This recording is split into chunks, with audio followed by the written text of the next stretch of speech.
Okay, everybody, today what we're going to be talking about is quantitative methods. This is unique to the Series 65. It's not in the Series 7. It's in the 65 and the 66. Very little difference. What we're going to talk about today is net present value, math averages, opportunity cost, beta, and alpha. And we're going to go through it relatively quick, but of course you get to read it, listen to it, and study with your materials. So let's take a look at net present value. Net present value is how investments, projects are reviewed for financial benefit to the organization or to your portfolio. It's all about money and bringing it back to the present. Let's say, for example, you have two options. You have an uncle who wants to pass on money to you. He wants to give you $100,000. Okay? But he's going to give you a couple opportunities for that, a couple of things. He's going to say, I'm going to give you $70,000 now, or $100,000 in 4 years.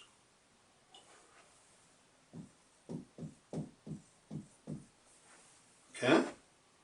So now you got to figure out why he's doing this. He's saying, okay, I'll give it to you right now if you want.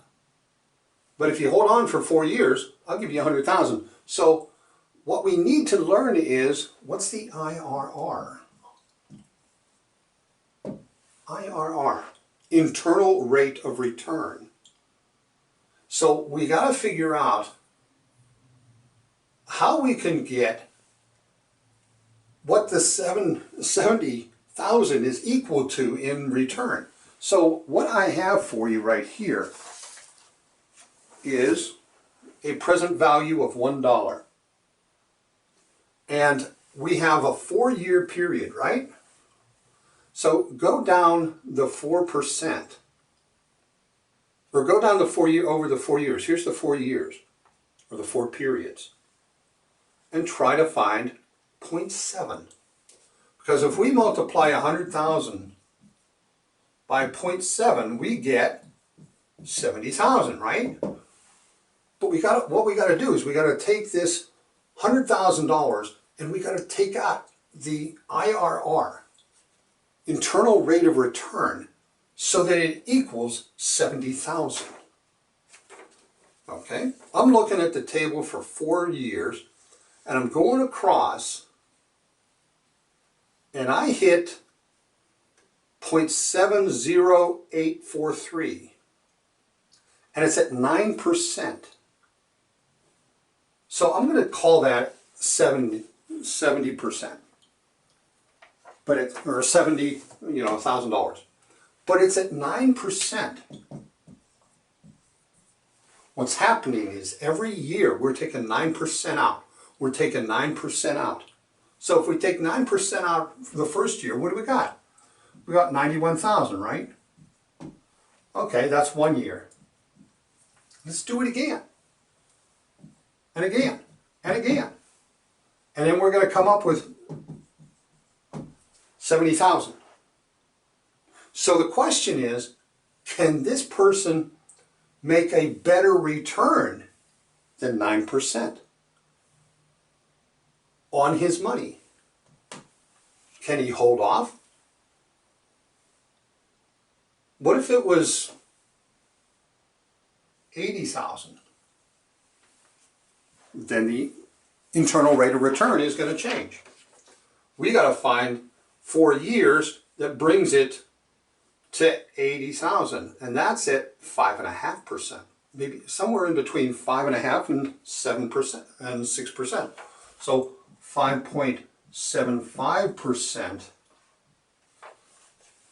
gets us 80,000, bringing it back, bringing it back, bringing it back, bringing it back. Okay?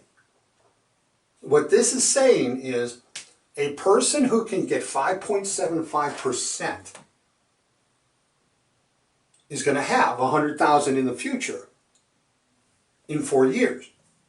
Or somebody who has the opportunity for a cash flow of 100,000, and if they can get 5.75%, it's the same as if they got $80,000 now. But if that person thinks he can get 7.5%, what should he do? That's the question. He should take the money. Because the internal rate of return is 5.5%, 5.75% at 80,000 in 4 years, bringing it back, right? We're taking out 5.3 quarters, 5 3 quarters, 5 3 quarters, 5 3 quarters. So instead of compounding it to grow it, we're compounding it to take it away. And this is what's going to be an equivalent. So 80,000 in now equals 100,000 4 years from now at 5.75%. IRR is the expected rate of return. It's the calculation that we're using. If we're not getting that, we have to adjust this internal rate of return.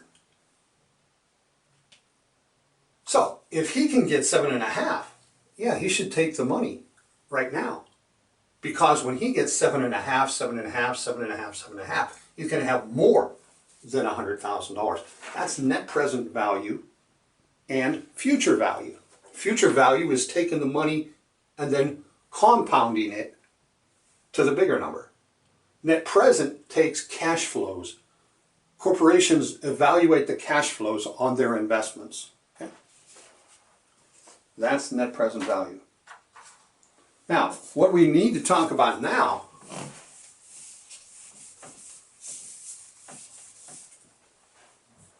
is the math. Okay, so we have the different ones. What do we got? Mean, median, and mode.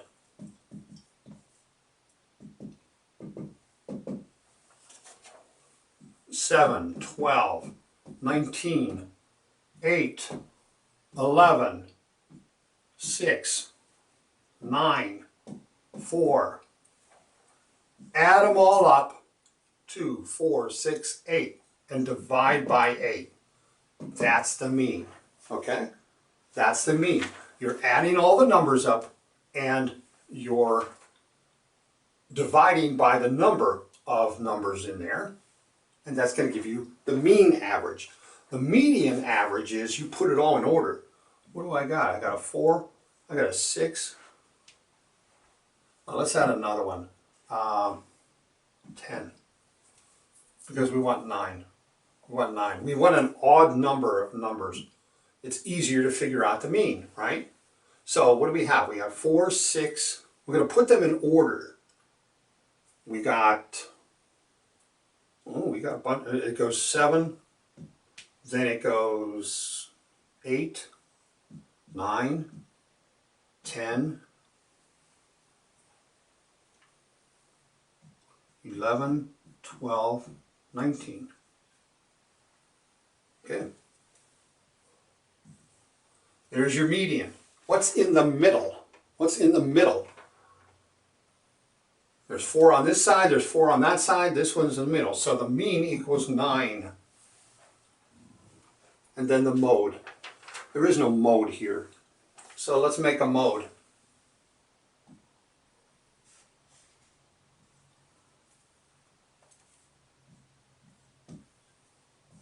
Seven is your mode. It's the most frequent. Okay? 7. There's 2 7s there. Everything else is individual. If there were 3 10s, 10 would be your mode. Okay? Mean, add everything up, divide by the number of characters. That's your mean average. That's the typical average that we know how to calculate in school. Median, think of it as in the middle. Median is middle. You're driving along the road, What's the median? It's that strip in the middle of the road between the northbound and southbound traffic, right? Or the east-west traffic. So we're taking the one in the middle. 4 on this side, 4 on that side. There's one in the middle. The mode, what's the most frequent? Okay. That's your mathematical averages. These, you've got to get it right. Why? Because you learned this in 6th grade. But we all forget it. We all forget it. Now, what do we got? We got, okay. Let's take a look at alpha.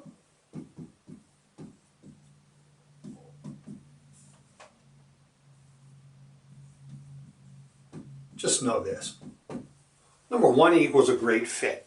What you're doing is you're saying, here's my portfolio.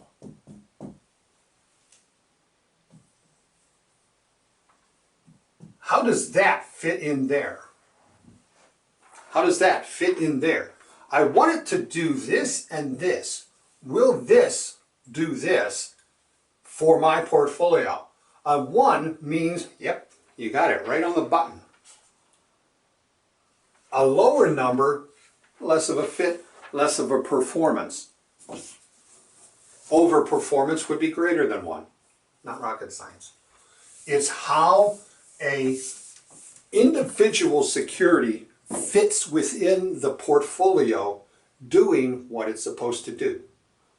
Now, that security may be a short-term bond, expecting the portfolio manager may only want 3% out of it. Overall, the portfolio, he wants 7.25%. So why wouldn't he get investments that are over that or equal to that? He needs short-term bond for volatility and regular income. Access, also, maybe he's using this more than a money market. Okay? I like short-term bonds better than a money market because the return's better. Now you can get 2 to 3%. Why would you settle for a money market that's getting 0.28% of 1%? That's ridiculous when you can get a short-term bond. Low volatility, better performance for the portfolio. Now that's me. But the idea behind alpha is this is one of the selected investments, individual investments, how it fits in the overall portfolio is the 1 equals just as expected. So as expected would mean it's going to get the 2 to 3% that the portfolio manager wants. Okay? Doesn't have to knock it out of the park with 7.25. It's not designed for that. Okay? It has a different purpose to it. Beta. 1 word. Volatility. Nothing else. It's how volatile, it's how it fluctuates compared to an index. So you have a portfolio. That's all in your portfolio, right? And your portfolio is large stocks. So you're going to compare it to the S&P 500. Okay, if it was medium-sized stocks, you would compare it to the S&P 400, which is 400 medium-sized companies. Talk about the market capitalization on it. Market cap means you multiply the stock price times number of outstanding shares.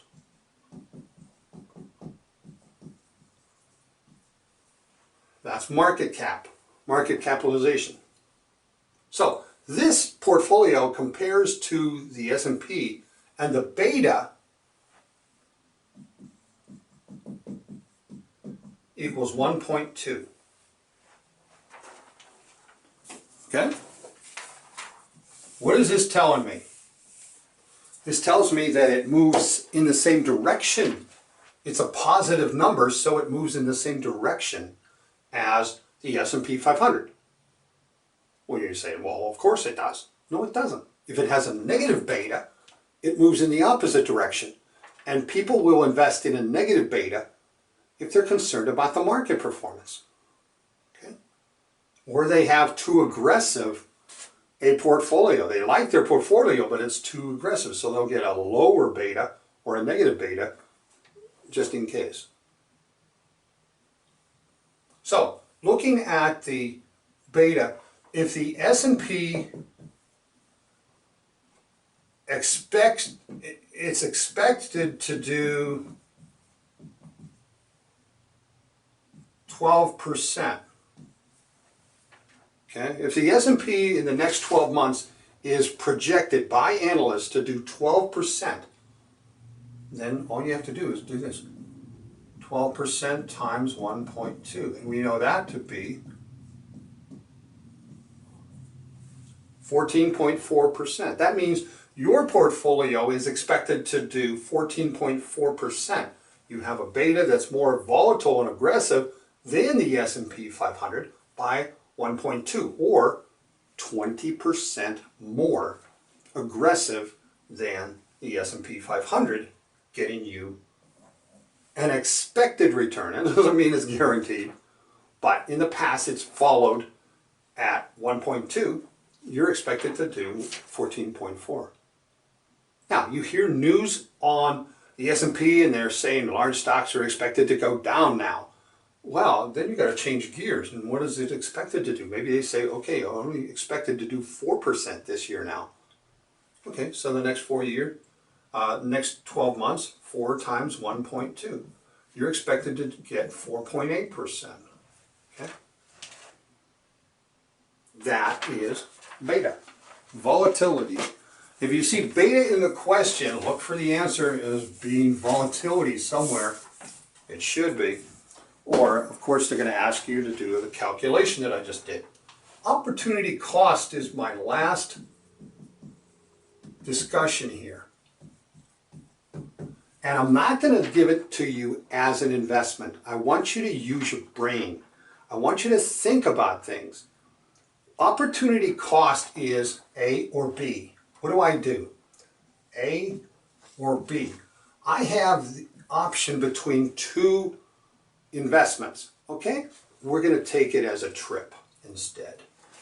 So I am here, okay? I need to get here. I can take this route, A, or I can take B.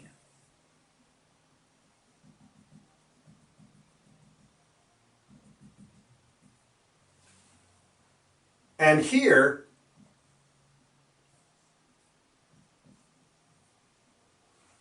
a nice restaurant.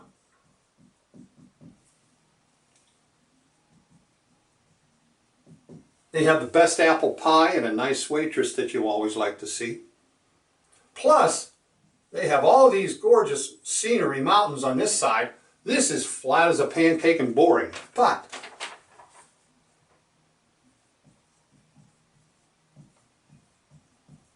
you save 2 hours on the trip. You can get there 2 hours sooner than if you take this route. You're going to spend an hour at the restaurant. It's going to take you longer to drive into the mountains.